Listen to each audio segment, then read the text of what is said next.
en una reforma fiscal integral, quien debe pagar más es el que más tiene. Hola amigos de Trúcamelo. En esta ocasión nos acompaña el ingeniero Tomás Hernández Alberto, presidente del movimiento Poder Pa'l Pueblo. ¿Cómo se siente, ingeniero?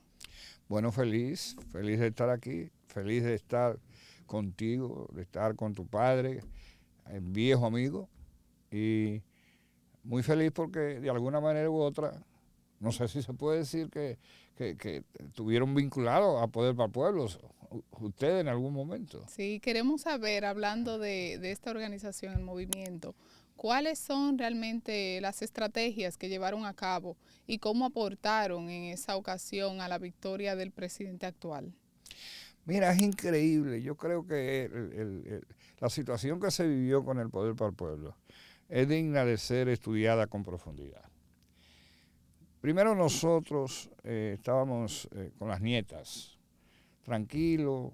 Yo participé en las elecciones del año 2020, pero como un dirigente del PRD que se negaba a aceptar las directrices de Miguel Vargas Maldonado, de que el PRD fuera aliado al Partido de la Liberación Dominicana. Monté distancia y motivé durante más de 5 meses el voto en favor de Luis Abinader, el voto del cambio. Pero cuando Luis Abinader en algún momento me sugirió que por qué yo no pasaba al PRM, yo le dije a él, y ahora lo digo públicamente, yo le dije, no, yo no voy a pasar ahora porque ya tú tienes ganadas las elecciones. Y a mí me luce que pasar ahora es un acto de oportunismo, ¿entiendes? Yo estoy trabajando para que tú seas presidente, estoy trabajando abiertamente contra las directrices del presidente del PRD, Miguel Vargas Maldonado, pero me mantengo en mi PRD. Así fue lo que pasó. Bueno, como al año y medio, no, al año y 3 meses de Luis estar en el poder, Luis llegó en una pandemia, ganó en una pandemia, llegó en la pandemia y gobernó su primer año y 3 meses en pandemia, ¿me entiendes? O sea, una situación totalmente anormal. Y para colmo, también se generó la guerra de Ucrania, que yo no le llamo la guerra de Ucrania, sino la invasión de Rusia a Ucrania, que son cosas muy diferentes, que tuvo consecuencias económicas por aquello de que los fletes de todas las exportaciones que provenían de esa latitud sencillamente se dispararon. La economía estaba totalmente desplomada. Recuerden que los hoteles estaban todos cerrados, no solamente en la República Dominicana, sino en el mundo.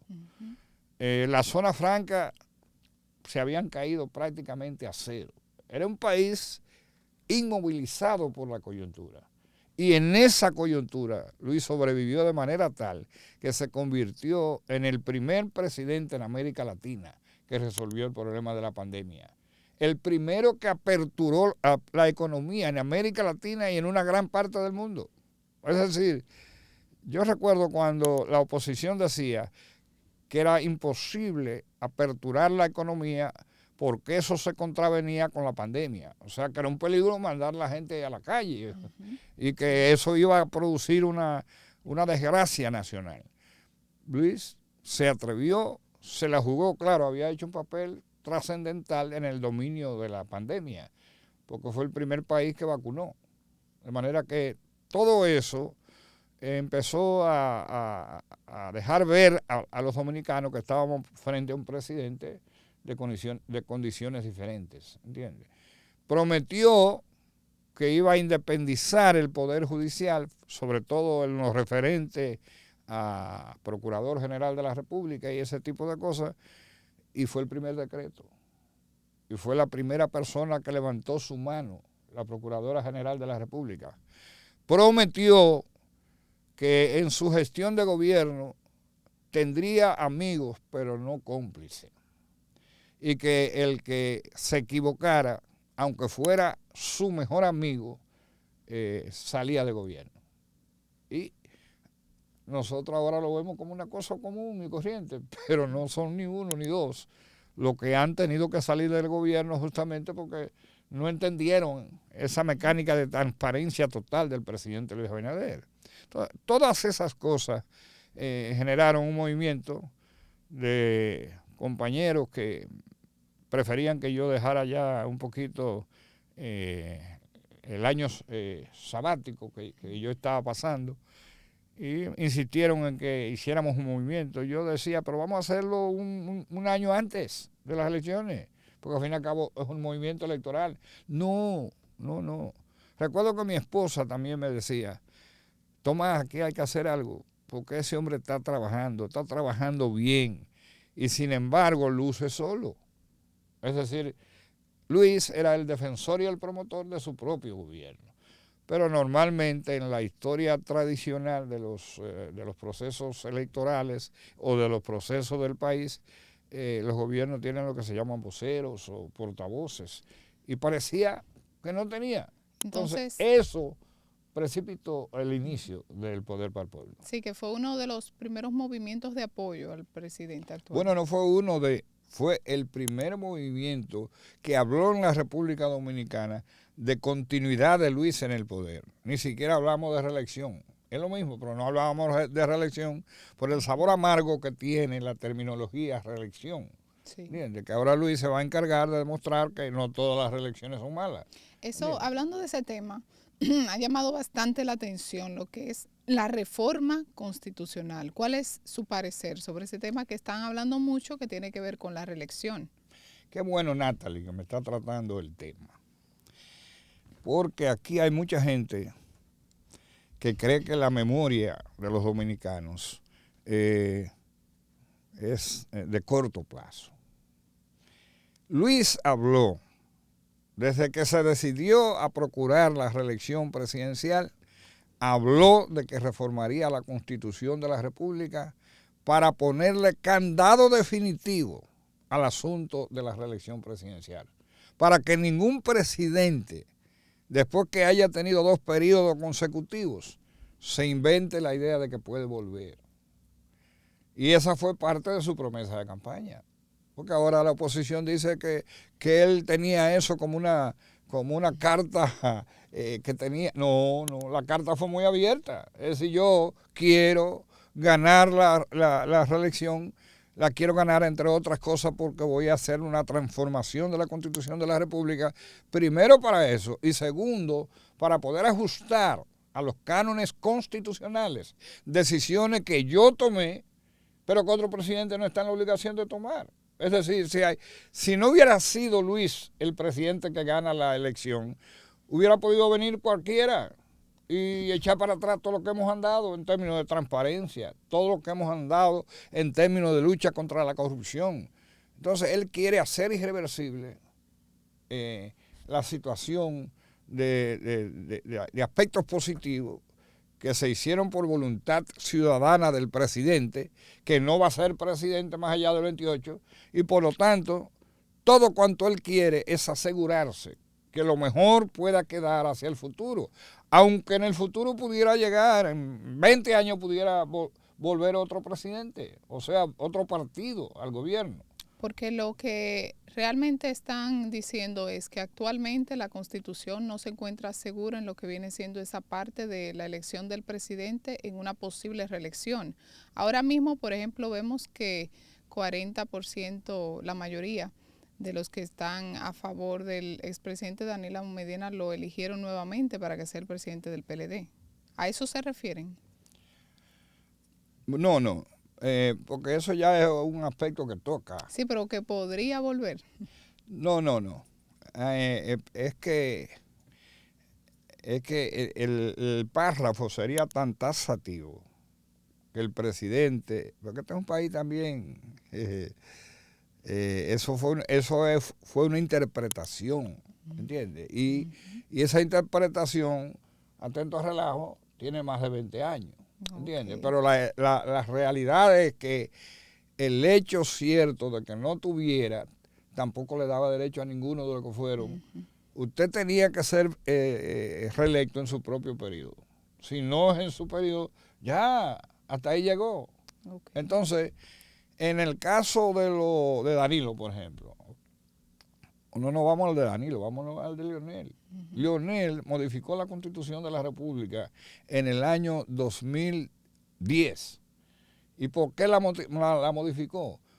Para reelegirse. Es decir, para hacer una interpretación de que a partir de ahora se podía. ¿Entiendes?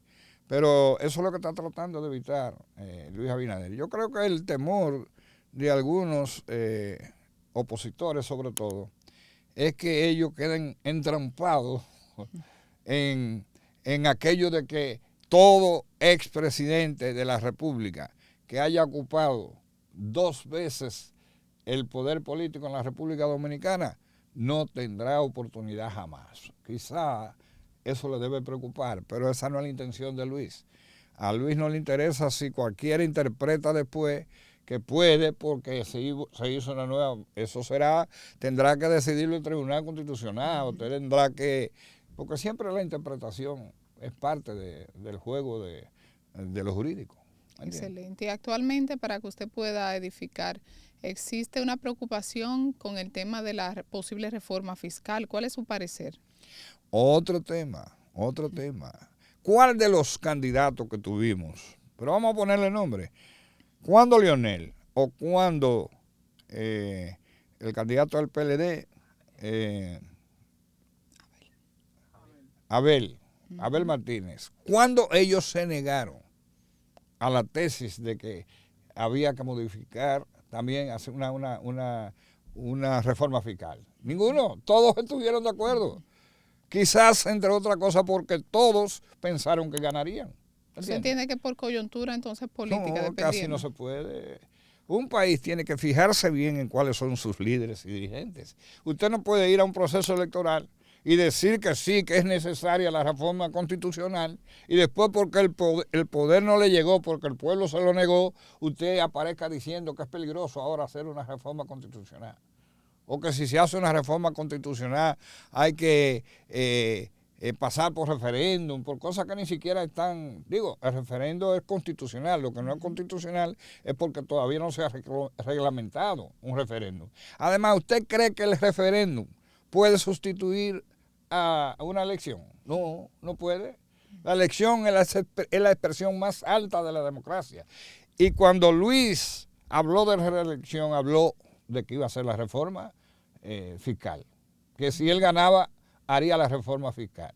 Y cuando a los demás le llegaban a preguntar, ellos decían que estaban de acuerdo con la reforma fiscal. Entonces, así no vale. Los pueblos no perdonan ese tipo de conducta.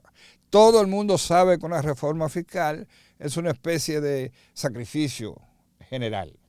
Pero una reforma fiscal también puede traer muchas cosas positivas. En lugar de tener un país que se endeuda permanentemente, vamos a tener una economía que se basará fundamentalmente en la capacidad de los dominicanos y de las dominicanas. Pero además, en una reforma fiscal integral, quien debe pagar más es el que más tiene. Aquí hay gente que no hay nadie que le ponga ningún tipo de control a los niveles de intereses que generan sus ganancias. No hay.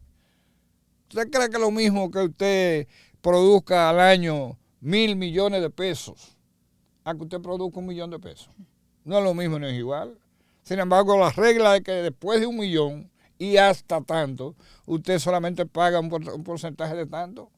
Entonces todo eso tiene que ser transformado.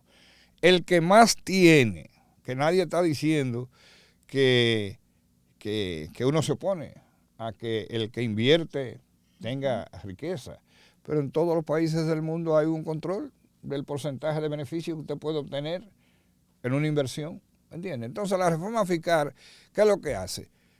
Le pide dinero, le quita dinero fundamentalmente a los que más producen, pero también lo lleva a los que ahora no están participando, pero es para hacerlos sujetos de acciones favorables cuando el gobierno reparte, ¿entiende?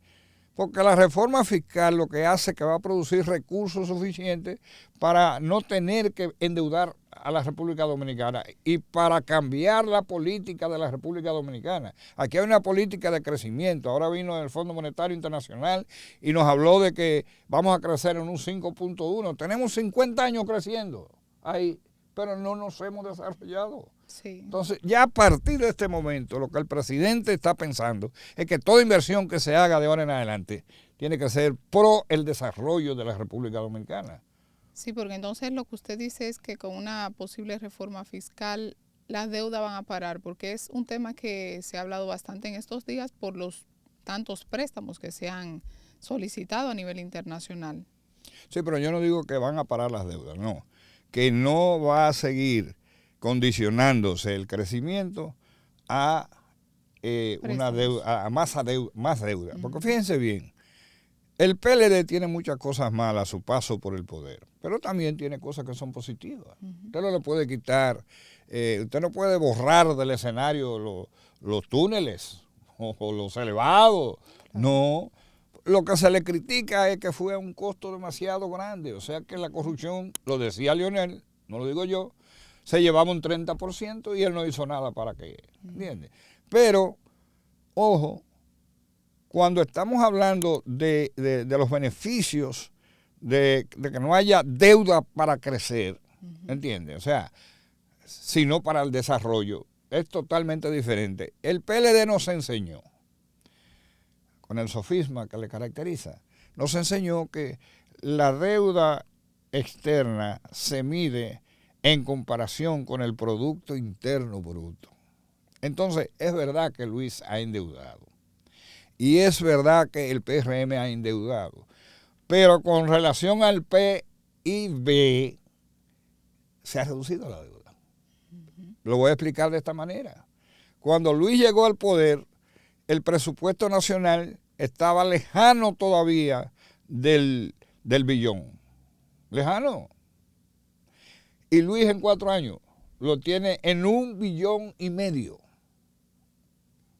Es decir, el Producto Interno Bruto ha crecido más en 4 años que lo que creció en los 20 años de aquel régimen. Entonces, la deuda ha crecido, pero no en el mismo nivel. Es decir, no ha llegado a ser equivalente. Por lo tanto, ahora mismo, nadie puede decir que no tenemos la razón cuando decimos que en el gobierno de Luis Abinader ha decrecido, porcentualmente, ha decrecido la deuda externa. No vamos a decir aquí que en términos absolutos ha decrecido, porque sería mentirle al pueblo dominicano. Pero en términos relativos, como la deuda externa está vinculada al Producto Interno Bruto, como hemos crecido en el Producto Interno Bruto, casi duplicando lo que es el Producto Interno Bruto, en lo que refiere a la deuda, no hemos llegado ni siquiera a la mitad de lo que fue la deuda que hemos recibido. Es decir, que por eso todavía estamos en condiciones aceptables. Excelente. Y queremos saber, usted que es un conocedor de la materia, ¿verdad? En lo que tiene que ver con el campo, la siembra, ¿cómo usted cree que se puede también ahora mismo dar mayor apoyo al campo para que los productores se sientan con ese refuerzo que necesitan? Bueno, usted me puso un tema que es mi pasión. Es decir, mi formación y mi pasión. Y yo diría que mi mayor experiencia, ¿entiendes? Porque parece que los presidentes han creído siempre que yo lo único que puedo hacer es estar vinculado con el campo. A mí no me valió meterme abogado, que soy licenciado en Derecho, summa cum laude, pero nunca lo he ejercido, en honor a la verdad. Ni me valió tampoco la maestría en ciencia política. Todo el mundo me trata el tema y yo me siento feliz porque esa es mi pasión. Cuando yo tenía 13 años fundé en Moca un movimiento pro desarrollo de la comunidad rural a los 13 años. Wow. De manera que, imagínense, eso viene de mucho tiempo. Yo creo que llegó el momento, una vez que se haga la reforma fiscal, una vez que se reforme la Constitución de la República, llegó el momento para hacer lo que debió de haberse hecho hace 10 o 15 años en la República Dominicana, una verdadera revolución tecnológica en el campo. Es decir, nosotros, el presidente Luis Abinader y el propio presidente Danilo Medina, no así Lionel, han hecho posible que el país sea autosuficiente en términos de alimentos. Una autosuficiencia limitada por un 15% más o menos de productos que no se producen en la República Dominicana, o que si se producen no se hacen en la abundancia suficiente, por lo tanto, en la cobertura de un 85%. Es decir, en 4 años no hemos tenido problemas. En 4 años no hay supermercado que esté vacío porque no haya producción. No hay un colmado que esté vacío porque no haya producción. No. Puede haber habido aumento de precios, que es una cosa diferente, pero la producción ha sido buena en estos 4 años. Ahora llegó el momento en que esa producción buena tiene que triplicarse, porque el país tiene tierras buenas, el país tiene agua suficiente. Lo que pasa es que no la tiene para que se desperdicie, y las aguas se desperdician ahora. La tiene para que sea por goteo, para que sea un uso de agua eficientísimo. Tiene los llamados cultivos bajo los invernaderos. Es decir, tú puedes hacer con una revolución que se puede montar en 10 años, pero que debe comenzar ahora. Tú tienes la posibilidad de multiplicar por 2 o por 3 la producción de este país. Taiwán es más pequeño que nosotros, y Taiwán se lleva la friolera de 30,000 millones de dólares en exportaciones de productos agrícolas y agropecuarios. Es decir, nosotros exportamos ahora entre frutales y algunos productos tradicionales, andamos exportando por el orden de 6 o 7 mil millones de dólares. Pero Taiwán chiquitico comparado con nosotros, 30,000 millones de dólares. Y es que los taiwaneses son dioses comparados con nosotros. No, tecnología. Entonces ahora, en estos 4 años, el presidente Luis Abinader, que ha atendido muy bien a la producción agropecuaria, ahora no le queda otra alternativa porque lo que quiere es el desarrollo. Que no sea triplicar la producción agrícola en la República Dominicana, y es totalmente posible. En unos primeros 4 años pudiéramos hablar de duplicarla, y ya en los 6 años posteriores puede triplicarse sin mayores dificultades. Un hombre que tenga 30 tareas, de esa cantidad enorme de gente a quien yo le entregué 30 tareas, y que antes otros directores de la reforma agraria le entregaron 30, 40 y 50 tareas. Si ahora se ponen bajo condiciones tecnológicas de última hora, de punta, como le dicen, porque eso tiene nombre también, tecnología de punta. Si usted aplica tecnología de punta, claro, de manera gradual, porque también hay que hablar de dinero para invertir, ¿entiende? Que para eso están los dineros que va a producir. También la reforma fiscal, habrá más dinero disponible para que se pueda servir mejor a la gente, para que la gente pueda comer mucho más fácil, porque también eso genera empleo, etcétera, etcétera. Entonces, una de las cosas con las que sueño es que nosotros en 4 años podemos fácilmente duplicar la producción agropecuaria nacional. Y el presidente tiene esa voluntad. El presidente quiere dejar un legado, no solamente en el plano constitucional, sino en el plano de un país que fije fecha para aterrizar en el desarrollo. Ahora mismo se considera que en 20 años, con la actual política de crecimiento, pudiéramos estar aterrizando en el desarrollo. Pero con el plan diseñado por el presidente, nosotros estamos hablando que se reduce a 10 años. ¿Qué significa 10 años antes para que llegue el desarrollo? Un cambio que significa el anhelo mayor que pueda tener un país es poder ser considerado un país desarrollado. ¿Y cuáles son sus recomendaciones para que el campo realmente pueda seguir avanzando y que el productor siente ese respaldo desde el gobierno, con la parte ya de la tecnología, porque sabemos que la mano de obra a veces se complica bastante? Bueno, para que haya un cambio sustancial, nosotros tenemos que tener un uso más eficiente de los recursos que se invierten y un uso más planificado de los recursos que se invierten, y tenemos también que hacer algunas acciones que aceleren el proceso de titulación en los predios del campo y en sentido general, ¿entiendes? Porque, bueno, porque nadie puede procurar crédito si no tiene título definitivo. Es decir, puede venir una política de ayuda, pero nadie te presta si tú no tienes título. Nadie. Entonces lo primero es seguir acelerando el proceso de titulación definitivo. Lo segundo, escoger de toda la gente que se dedica a los cultivos, la que han demostrado mayor potencialidad para cambiar, porque no toda gente está preparada para cambiar. Sí.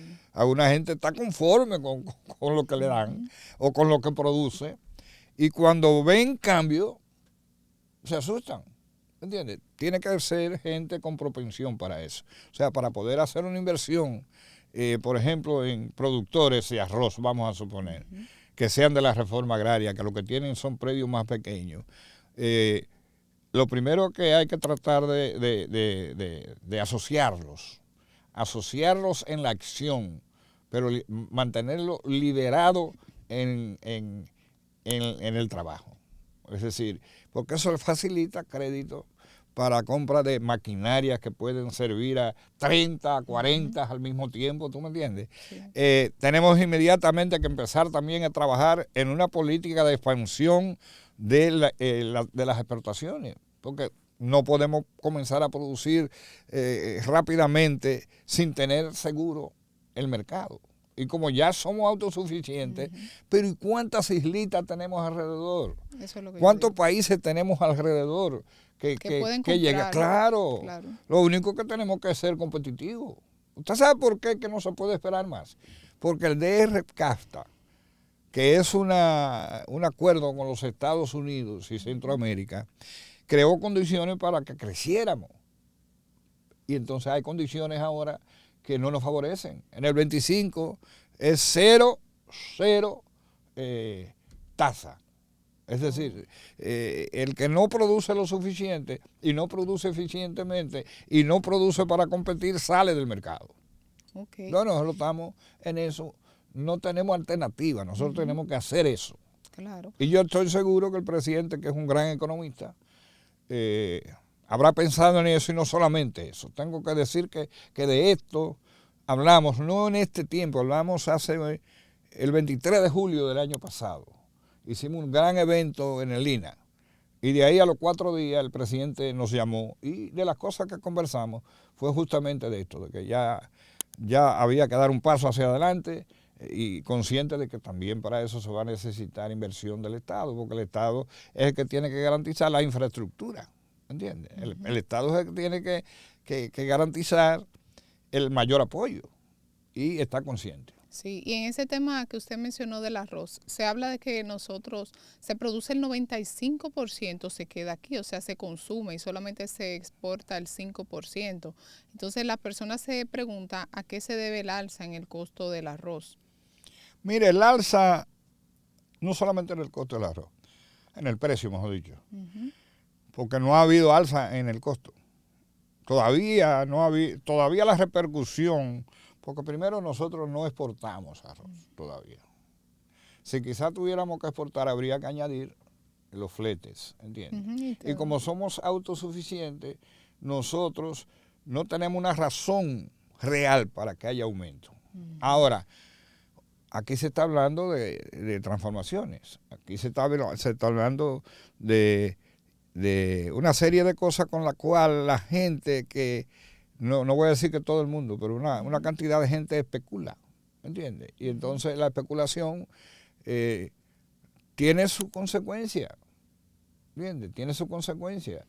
Y eso es lo que está pasando, eso no va a durar mucho tiempo, no puede durar mucho tiempo. Eso es sencillamente un deseo de pescar en río, revolviendo el río, porque el río no está revuelto, ¿entiendes? De manera que eso... por ejemplo, lo de la carne. Todo el mundo sabe que este es un país con una capacidad enorme de producción de pollo, por ejemplo. Claro. De pollo. ¿Y por qué entonces? Bueno, porque bajar un poquito la producción, aumenta automáticamente el precio, ¿entiendes? Y como estamos ahora involucrados en este tipo de cosas, aquí pudieran haber hasta intenciones. Puede que se estén haciendo cosas intencionalmente, porque hay gente que ha perdido el pleito electoralmente, pero cree que puede empezar a trajinar otros escenarios, como protesta y ese tipo de cosas. Este país no está para eso.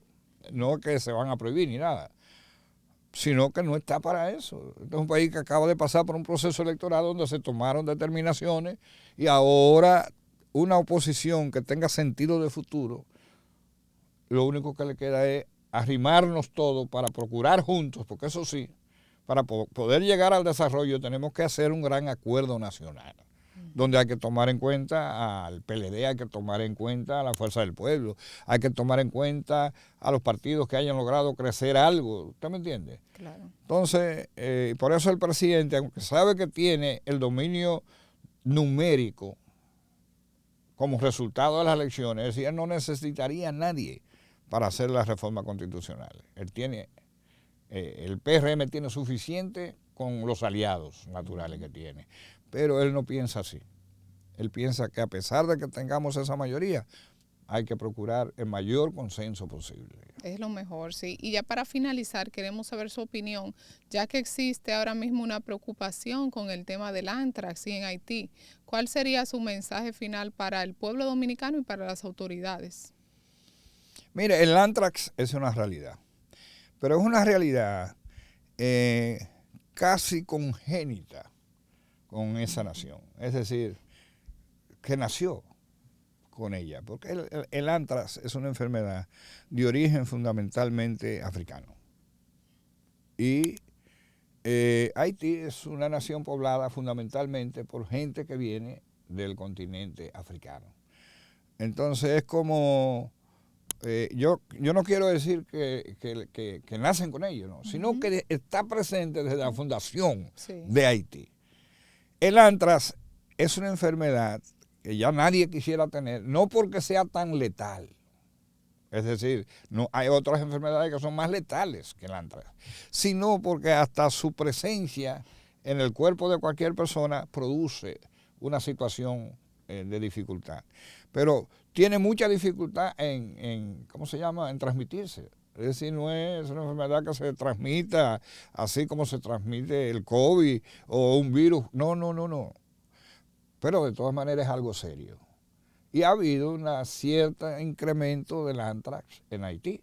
Y Haití tiene frontera por tierra con nosotros. Entonces es natural, y yo felicito al ministro de Salud, a don Víctor Atala, que dicho sea de paso, en poco tiempo que tiene en su gestión, ha sido prodigiosa la manera en que se ha manejado con relación a temas, sobre todo después de haber sustituido a un ministrazo, porque el ahora senador electo, Daniel Rivera, es un ministro de lujo que ha tenido la República Dominicana, pero Víctor va por un trayecto que lo hace precisamente un hombre que hay que felicitar.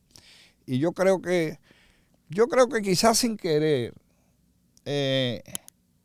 no el ministerio, pero gente que pudiera estar vinculada al ministerio, hizo una alarma superior a la realidad. Y eso ha producido más temor. Pero la verdad es que el anthrax ha estado hace mucho tiempo, la verdad es que ha crecido, pero no en niveles que se pudiera hablar de pandemia ni nada de ese tipo de cosas.